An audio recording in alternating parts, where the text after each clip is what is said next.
boa noite, tudo bem com você? Que a paz do Senhor Jesus esteja inundando o teu coração. Que os anjos do Senhor estejam ao redor da tua casa, protegendo e guardando, livrando de todo o mal. Nós temos vivido tantos momentos difíceis, não temos? Tempos de angústia, tempos de muita ansiedade, tempos de muitas preocupações.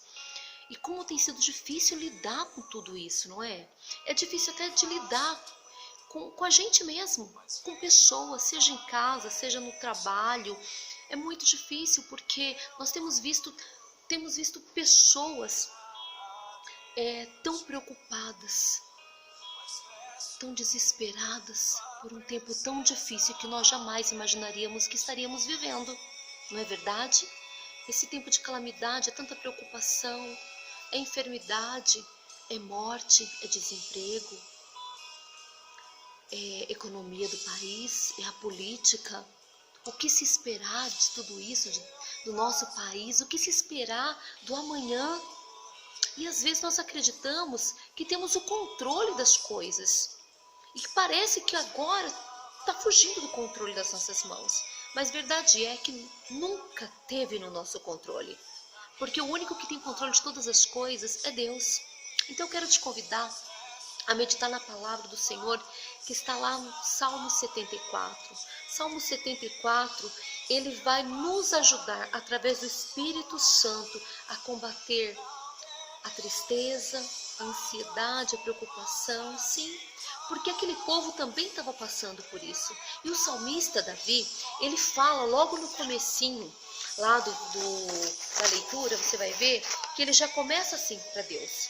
Ó Deus, por que nos rejeitastes para sempre?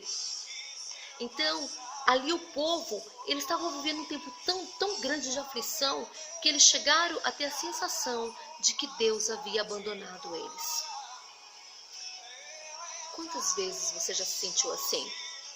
Ou você está se sentindo assim? Talvez você esteja se sentindo assim. Deus me abandonou, Deus não tem olhado para mim, Deus não tem visto a minha dor, o que eu tenho passado, né? Mas o salmista, ele sabe que lá no fundo, em sua relação de verdade com o Senhor, olha só, ele pode argumentar e pode conversar para que ele, Deus, transforme toda a situação. Então, por mais desesperado que seja a situação, o salmista sabia que em Deus ele poderia conversar, ele poderia questionar a Deus e saber que Deus sim poderia ouvi-lo e socorrê-lo. Mas o povo estava profanando o santuário do Senhor. Se você ler do 4 ao 8, você vai ver, né, que os inimigos do Senhor estavam zombando do povo de Deus. Existia uma grande perseguição. Por outro lado, o povo de Deus, muitos estavam se aliançando com os inimigos, fazendo alianças. Muitos estavam profanando, muitos estavam tendo práticas totalmente contra aquilo que Deus tinha determinado para o seu povo, um período de santidade, um povo santo. Então muitos já tinham se desviado disso, né? E ali o salmista passa a narrar todo o terror pelo qual eles estavam passando. E para quem que ele estava relatando tudo isso? Para Deus. Ele faz denúncias e ele se queixa para Deus da crueldade que as pessoas estavam vivendo.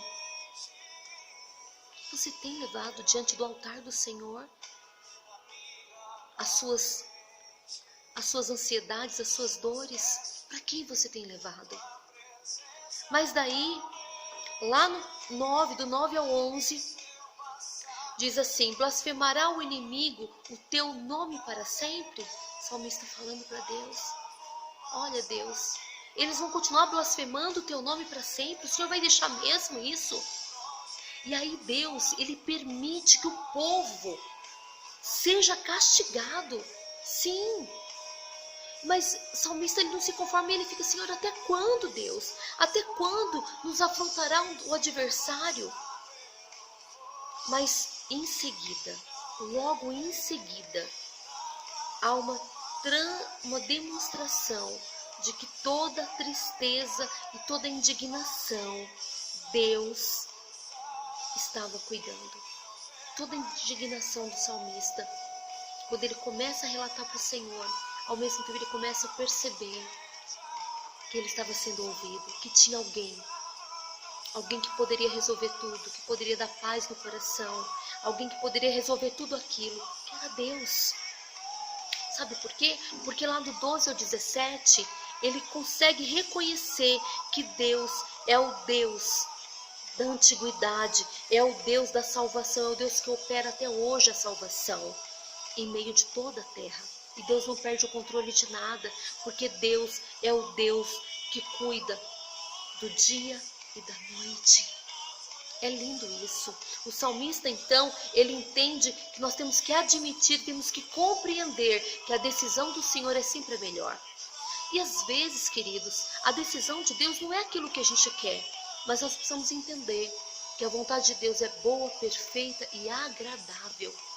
Você pode não entender hoje, mas lá na frente você vai entender.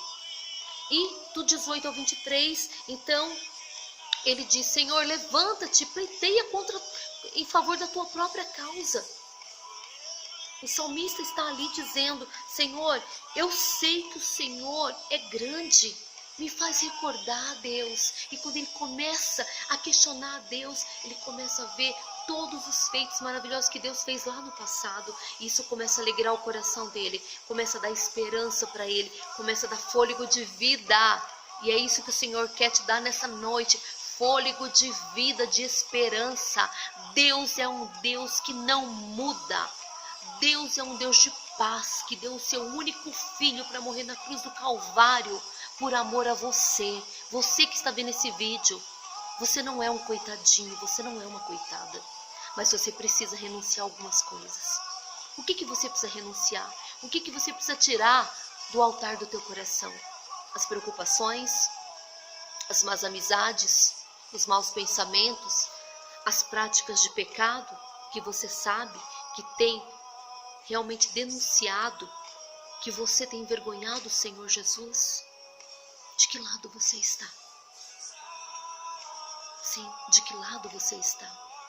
Você quer ver as bem-aventuranças do Senhor? Você quer receber o bom do Senhor? Mas para isso tem que ter renúncia, querido e querida. Entrega a tua vida ao Senhor Jesus nessa noite. Confia nele e tudo mais ele fará. Porque Deus é um Pai que ama, que cuida, que zela e tem guardado para mim e para você vida eterna. Mas para isso nós precisamos tomar uma decisão. De que lado você está? Fica com essa pergunta, tá bom? Que Deus te abençoe, que o Senhor te guarde, te proteja, te livre de todo o mal. Até o próximo vídeo. Tchau, tchau.